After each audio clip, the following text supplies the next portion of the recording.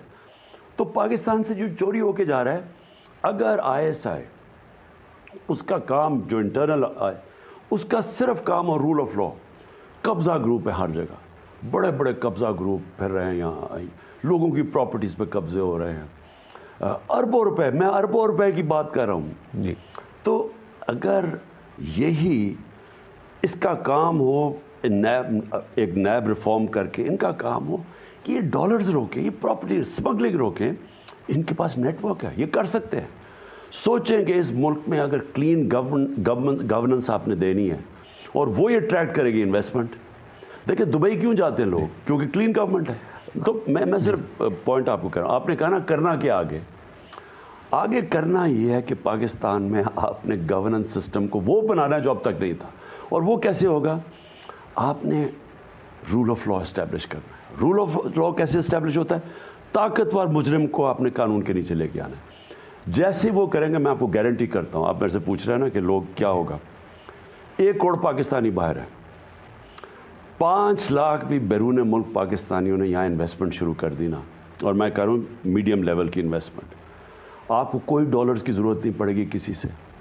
ابھی پرابلم یہ ہے کہ وہ پلاٹ بھی لیتے ہیں نا تو اس پہ قبضہ ہو جاتا ہے، ان کو ڈر ہوتا ہے. تو کون سرمایہ کاری کرے گا؟ لیکن اگر آپ کلین گورنمنٹ دے دیں، رول آف لا دے دیں، عدلیہ اپنا کام کر لے، اور ہم اس فورس کو، یہ جو اتنی آرگنائز فورس ہے، اس کو استعمال کریں رول آف لا، یہ مافیاز کے خلاف جانے کے لیے. ہر جگہ مافیا بیٹھے ہوئے ہیں. تو اگر فورس یہ گورنمنٹ کی فورس بن جاتی ہے، آپ گورننس کلین کر دیتے ہیں. اور میں آپ کو ابھی ایک چیز واضح، اس کے علاوہ کوئی اور طریقہ نہیں ہے پاکستان کو اس دلدل سے نکالنے. یعنی آپ کہہ رہے گورننس میں فوج کو انوالو کیے بغیر کوئی چارہ نہیں؟ میں بات کر رہا ہوں اکاؤنٹیبلٹی اور رول آف لا کے اندر. دیکھیں اس وقت ہماری پرابلم کیا ہے، ہر جگہ آپ کی چیزیں امپلیمنٹ نہیں ہوتی کیونکہ ادارے کمزور ہو گئے ہیں سارے. خان صاحب، اب آپ ایک دفعہ پھر چودھری پرویز الہی صاحب آپ کے وزیر اعلیٰ، آپ کے اتحادی ہیں. اب اس وقت بھی آپ سیٹ ایڈجسٹمنٹ کی بات کر رہے ہیں. کیا آپ پھر آئندہ ایک اتحادی حکومت بنائیں گے؟ دیکھیں ان کے ساتھ تو ہمارا اتحاد ہے اور ہم اب نیگوشیٹ کر رہے ہیں، بات چیت کر رہے ہیں کہ ہم اگلا سیٹ اپ کے اندر سیٹ ایڈجسٹمنٹ کی ہم آپس میں بات چیت کر رہے ہیں. لیکن کیا وہ اپنے نشان پہ الیکشن لڑیں گے یا آپ کے نشان پہ؟ اس پہ بھی بات چیت ہو رہی ہے کہ ہم سمجھتے ہیں کہ ان کو ایک ہی نشان پہ آنا چاہیے، اور وہ سمجھتے ہیں کہ مسلم لیگ کا کوئی ایک ووٹ بینک ہے تو اس کو وہ کیش کرنا چاہتے ہیں. بہرحال تو ابھی نیگوشیٹ ہو رہا ہے.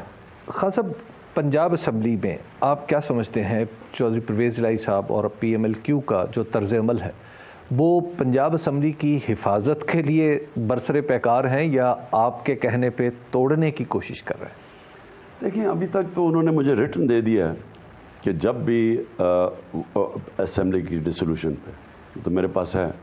لیکن وہ اب آبویسلی یہ گورنمنٹ نے اس کو، یہ اتنے ڈرے ہوئے الیکشن سے، اتنے بھاگے ہوئے ہیں. اصل میں کمال چیز یہ ہے، میں صرف اس کے ڈسٹریکٹ کر رہا ہوں کہ کمال یہ ہے کہ ہے ڈیموکریسی اور سارے یہ 13 کی 13 پارٹیز اکٹھی، ہم اکیلے ہیں، یہ سارے اکٹھے ہیں. وہ سارے بھاگے ہوئے ہیں الیکشن سے، سب ڈرتے ہیں الیکشن سے کیونکہ جان جاتی ہے ان کی الیکشن سے. اور یہ اگلے سال بھی نہیں کروانا چاہتے. یہ الیکشن کیا کروانا چاہتے ہیں کہ عمران خان کو ڈسکوالیفائی کرو، نواز شریف چاہتا ہے اس کو جیل میں ڈالو، تحریک انصاف کو توڑو، اور جب کمزور ہو جائے گی تو وہ، کیونکہ ان کو ڈر ہے کہ اگلے سال بھی نہیں ہوگی، اس سے اگلے سال جا کے الیکشن کرواؤ. الیکشن کمیشن کے ساتھ مل کے کسی نہ کسی طرح وہ سینسس یا کوئی چیز نکال کے تو اور کھینچ لو آگے. یہ ان کا پلان ہے کیونکہ یہ ڈرے ہوئے ہیں عوام سے. اور میں آپ کو چیلنج کرتا ہوں، میں ان ساروں کو چیلنج کرتا ہوں، جب بھی یہ عوام میں جائیں گے جو مرضی یہ کر لیں، انہوں نے الیکشن ہارنا ہے. چاہے ابھی نہ بھی ہوں تو اکتوبر میں ہوں. جب الیکشن ہوں گے نا، ابھی جب الیکشن ہوں گے یہ ہاریں گے. لیکن خان صاحب اس میں 2 جو آپ نے چیزیں بتائی، وہ ایک ہے آپ کی نااہلی کی باتیں بڑی تواتر سے ہونے لگی ہیں کہ آپ -1، اور دوسری بات یہ ہے کہ آپ کا مقابلہ کرنے کے لیے نواز شریف صاحب کا راستہ ہموار کیا جائے. ہاں، اس کو بھی وہ level playing field Nawaz Sharif کے لیے یہ ہے. اس کی لیول پلینگ فیلڈ یہ ہوتی تھی کہ جب جمخانہ میں میچ کھیلا جاتا تھا، جب یہ نواز شریف آتا تھا تو اپنے امپائر ساتھ لے کے آتا تھا. تو وہ اپنے امپائر اس کو جب تک اس کے اپنے امپائر نہیں ہوتے بیٹنگ نہیں کرتا تھا. تو اس کی لیول پلینگ فیلڈ یہ ہے کہ عمران خان کو ڈسکوالیفائی کرو. میری جو مجھے سپریم کورٹ نے پرماننٹ ڈسکوالیفائی کیا اس کو ختم کرو. میں لڑوں, Imran Khan disqualify, P T I ٹوٹے, اور پھر الیکشن کمیشن اور ساری اسٹیبلشمنٹ کے ساتھ مل کے وہ الیکشن لڑے. وہ اس کو کہتا ہے لیول پلینگ فیلڈ. جی خان صاحب ایک بتائیے گا کہ آپ کی جو آپ نے ابھی ایک شرط رکھ دی ہے کہ صوبائی اسمبلی آپ دونوں اس وقت توڑیں گے, دوسری یعنی کے پی کی, جب پنجاب کی ٹوٹے گی.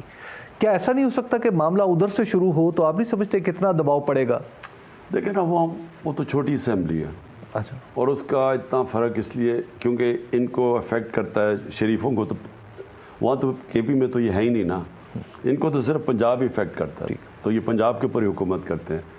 تو اصل میں تو پریشر ڈالنے کا مقصد ہی ایک ہے, جنرل الیکشن کروائے جائیں.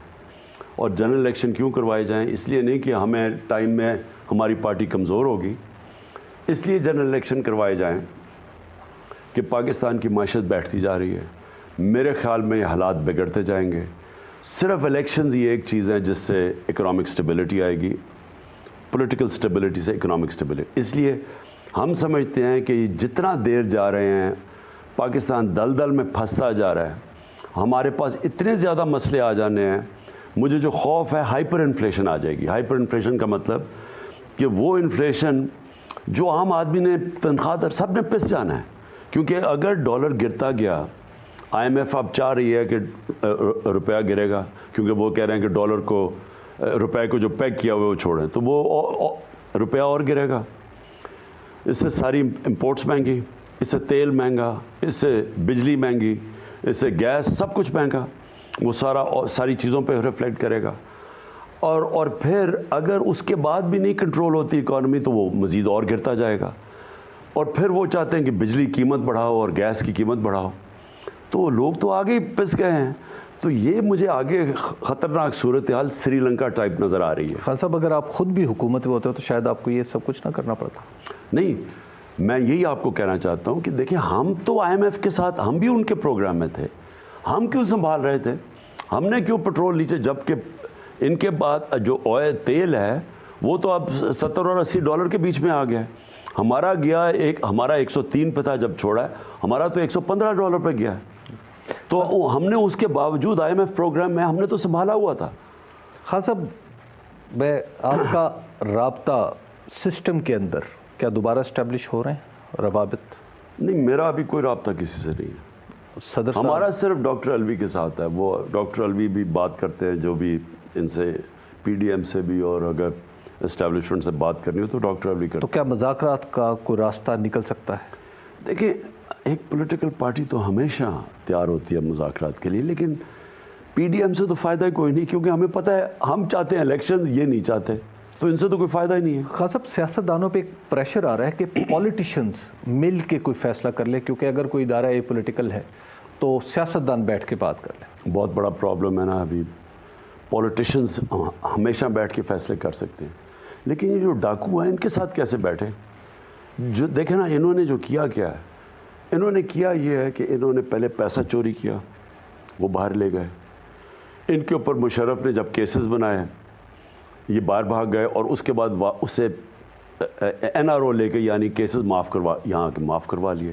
کوئی پولیٹیشین دنیا کے اندر یہ نہیں کر سکتا. زرداری نے بھی معاف کروایا, نواز شریف نے بھی. یہ جو ہدایبہ پیپر مل تھا وہ پیچھے ہٹ گیا مشرف, وہ اوپن اینڈ شٹ کیس تھا. اسحاق ڈار کی 164 والی ریٹن سٹیٹمنٹ ہے کہ کیسے ان کے لیے پیسے چوری کر کے باہر لے کے جاتا تھا, تو اس میں تو انہوں نے اڑ جانا تھا, تو وہاں بچ گئے. این آر او مل گیا, یہ زرداری بچ گیا, اس کے $60 بلین سوئٹزرلینڈ میں پڑے ہوئے تھے. سرے محل وہ بک گیا تھا, وہ پیسہ پاکستان آنا تھا, وہ بھی ہضم کر گیا. نہیں تو اس کے بعد پھر انہوں نے این آر او لے لیا, پھر آئے واپس. تو مجھے یہ سوال میں پوچھتا ہوں کہ اگر آپ ان کو پولیٹیشینز کہتے ہیں جو دوسری دفعہ این آر او لے رہے ہیں, تو پھر یہ جو جیل میں لوگ ہیں ان سب کو چھوڑ دیں. ان کا کیا قصور ہے؟ انہوں نے تھوڑے تھوڑے پیسے چوری کیے. اور ایک معاشرے کے اندر اگر آپ اچھے اور برے کی تمیز ہی ختم کر دیتے ہیں, اخلاقیاتی ملک ہی ختم کر دیتے ہیں, آپ معاشرے کو تو ختم کر دیتے ہیں. تو میں تو ان کو پولیٹیشین نہیں مانتا. خان صاحب, لاسٹلی آپ کب تک الیکشن دیکھ رہے ہیں؟ دیکھیں حبیب، میرا اپنا خیال یہ الیکشن مارچ اپریل میں ہو جائیں گے. میں کیوں کہتا ہوں؟ میں سمجھتا ہوں کہ ملک کے جو معاشی حالات ہیں وہ ساروں کو بھی، اگر ابھی اسٹیبلشمنٹ کو نہیں سمجھ آئی تو ان کو سمجھ آ جائے گی. اگر باقیوں کو نہیں سمجھ آئی، اپنی ہمارے جو اور لوگ ہیں، جو ادارے ہیں، عدلیہ ہے، ان ساروں کو سمجھ آ جائے گی کہ ملک کی ضرورت الیکشنز ہے. اور اگر یہ اسی طرح سسٹم چلتا رہا، یہ ملک کولیپس کر جائے گا. دیکھیں یہ ملک ہر طرح نیچے جا رہا ہے. ایک تو فائنینشلی بینکرپٹ ہو گیا، دوسری میں آپ کو بات بتا دوں کہ اخلاقی طور پہ یہ تباہ کر رہے ہیں ملک کو. اچھے برے کی چور سارے اوپر بیٹھ گئے ہیں. اوپر سے ان چوروں کو ایکسیپٹ کروانے کے لیے جو حرکتیں ہو رہی ہیں، سارے ان کے ہیومن رائٹس کی وائلیشن اعظم سواتی ہے. میں اپنا ایف آئی آر نہیں رجسٹر کروا سکتا. پھر یہ جو ٹیپس ہیں اور یہ جو ویڈیوز بنائی ہوئی ہیں، یعنی یہ 15 ہمارا 28 سال کی عمر سے کم 66% پاکستانی ہیں، بچے ہیں، نوجوان ہیں. ان کے لیے سوشل میڈیا پہ ایک گن چلانا، یعنی یہ اور تو چھوڑیں، یہ ہماری دین کے خلاف ہے. وہ ملک جو اسلام کے نام پہ بنا تھا، قرآن کی آیت ہے کہ اپنے دوسروں کے گناہوں پہ پردہ ڈالو تاکہ معاشرے میں گناہ نہ پھیلے. تو یہ تو وہ چیزیں کر رہے ہیں جو کہ ملک کو ہر طرح تباہ کر رہے ہیں. خان صاحب، آپ نے دور اقتدار میں ان چیزوں کو روکنے کی کوشش کی؟ یہ جاسوسی کو، اس طرح کی پرسنل چیزوں کو؟ ہمارے دور میں کب اس طرح کی چیزیں آئی تھیں؟ ہم نے بڑی کوشش کی. اور ہم نے یہ بھی سوشل میڈیا کے اوپر بھی ہم نے کہا کہ ان کے اوپر بھی کوئی لمٹس آنی چاہیے. وہ کوشش کی، لیکن وہ صحیح معنی میں وہ یعنی مشاورت نہیں ہوئی ہوگی. اس کے خلاف میڈیا کھڑا ہو گیا کہ جی آپ میڈیا کے اوپر کوئی تنگی کر رہے ہیں. لیکن دیکھیں، ہر دنیا کے معاشرے میں لمٹس ہوتی ہیں. آپ اپنے لوگوں کو پروٹیکٹ کرتے ہیں، اپنی نوجوان، اپنے یوتھ کو پروٹیکٹ کرتے ہیں. آج یہ ہے سوشل میڈیا کا زمانہ. آپ اگر یہ گن چلائیں گے، اور آج کل کیا مشکل ہے، آپ آرٹیفیشل انٹیلیجنس کے ذریعے سافٹ ویئر بنے ہوئے ہیں، آپ آدھے گھنٹے میں کسی کے اوپر گندی کوئی فلم آڈیو بنا دیں. اگر آپ یہ چلا رہے ہیں صرف اس لیے کہ ہم کسی طرح ہم قبول کر لیں ان چوروں کو، یہ تو نہیں ہونے لگا نا. لیکن ان چوروں کو کتنی بڑی قیمت ادا مسلط کیا. ہم سب کو ان کو ایکسیپٹ کروانے میں یہ معاشرہ کتنی بڑی قیمت ادا کر رہا ہے. لیکن خان صاحب، یہ لوگ پارلیمنٹ میں بھی آئیں گے جب الیکشن ہوگا. ان میں سے کچھ چلیے کچھ تو پارلیمنٹ میں بھی آئیں گے، آپ کو تسلیم تو کرنا ہوگا. دیکھیے، ان میں سے ہر کوئی تو نہیں ہے کو میں کہہ رہا جی. لیکن یہ نواز شریف اور زرداری کو تو میں 26 سال سے کہہ رہا ہوں یہ کرپٹ ہے. ساری دنیا جانتی ہے ان کے کرپشن کے افسانے لکھے ہوئے ہیں. باہر کے اخباروں پہ، میڈیا پہ، کتابوں کے ڈاکیومنٹریز پہ ان کی کرپشن کا ذکر ہے. تو ان کو مجھے ایکسیپٹ کروا رہے ہیں کہ جی ہم ان کو پولیٹیشن کر کے ایکسیپٹ کریں. ہم کبھی نہیں کریں گے ان کو. خان صاحب، آئندہ آپ کی حکومت آتی ہے، آپ کے سامنے چیلنجز شاید 2018 سے زیادہ بڑے ہوں گے، اور آپ کو ایک دفعہ پھر بہت ساری بیڈ آپشنز میں سے ایک آپشن لینی ہوگی. اب آپ کی تیاری کی کیا پوزیشن ہے؟ کیا آپ نے اس کے لیے پلان کر لیا ہے؟ کچھ ہمیں بھی بتائیں. دیکھیں، سب سے پہلے تو حبیب، ہمیں جب 2018 میں حکومت ملی تھی تو بینکرپٹ تھی اور ہم نئے تھے، تجربہ ہمیں نہیں تھا. تو اس کے باوجود بڑی مشکلوں سے ہمارا شروع میں بہت ہی مشکل وقت گزرا تھا، کیونکہ میں نے کبھی اتنی محنت نہیں کی، یعنی اتنے پریشر نہیں لیا جو وہ تھا. تو اس کے باوجود پھر کووڈ بھی آ گئی اور اس کے اپنے چیلنجز تھے. لیکن ہم نے ملک کو، اللہ کا شکر ہے، تیسرے چوتھے سال اٹھا بھی دیا. ہم سیکھ بھی گئے. اب ہمیں تجربہ ہو گیا، ہمیں آئیڈیا ہے کہ کون سی چیزیں ہم نے پہلے کرنی ہے. ایک چیز تو میں آپ کو بتا دوں کہ جب تک جو ورڈ ہے رول آف لا، آپ انصاف جب تک نہیں قائم کرتے، یہ ملک اس میں سے کوئی بھی نہیں نکال سکتا. کیونکہ اس کے پرابلم سارے ہیں. یہاں ایک ایلیٹ کیپچر ہے، ورڈ ایلیٹ کیپچر استعمال ہوتا ہے. جو طاقتور ہے نا، وہ نہ قانون کے نیچے ہے، نہ وہ ٹیکس دیتا ہے، پیسہ چوری کر کے ملک سے باہر بھیج دیتا ہے. یہاں پوری ایلیٹ بیٹھی ہوئی ہے جو خاص طور پہ ریل اسٹیٹ کا وہ ڈی سی ریٹ جو پلاٹ بکتا ہے، جو باقی اوپر پیسہ ہوتا ہے وہ ملک سے حوالے سے باہر، ویسے بھی وہ باہر پروفٹس باہر بھیج دیتے ہیں، پیسہ باہر بھیج دیتے ہیں. اب وہ سارا ڈالر ملک سے باہر جا رہا ہے اور ملک کو پرابلم، ملک کے پاس ڈالرز نہیں ہیں، اور کیونکہ ڈالرز نہیں ہیں ملک اپنے گھٹنوں پہ ہے. ہندوستان کو کوئی مسئلہ نہیں آتا. کیونکہ ان کے پاس ریزروز پتہ نہیں 500-600 ارب روپے کے ریزروز ہیں. ہمارے ریزرو 5 ارب ڈالر کے رہ گئے ہیں. تو اور کبھی کسی نے ایکسپورٹس پہ زور ہی نہیں دیا, کسی نے لانگ ٹرم پلاننگ ہی نہیں کی. یہ ہماری سب سے زیادہ ریکارڈ ایکسپورٹس تھی, کیونکہ پہلی دفعہ ہم نے پوری کوشش کی کہ کسی طرح اپنی ایکسپورٹس کو بڑھانا ہے. تو پہلے تو ملک آگے بڑھ ہی نہیں سکتا ایکسپورٹس کے بغیر, لیکن ایکسپورٹس کے لیے جو انویسٹمنٹ ہے وہ آ ہی نہیں سکتی جب تک آپ رول آف لا نہیں قائم کرتے, گورننس ٹھیک نہیں کرتے.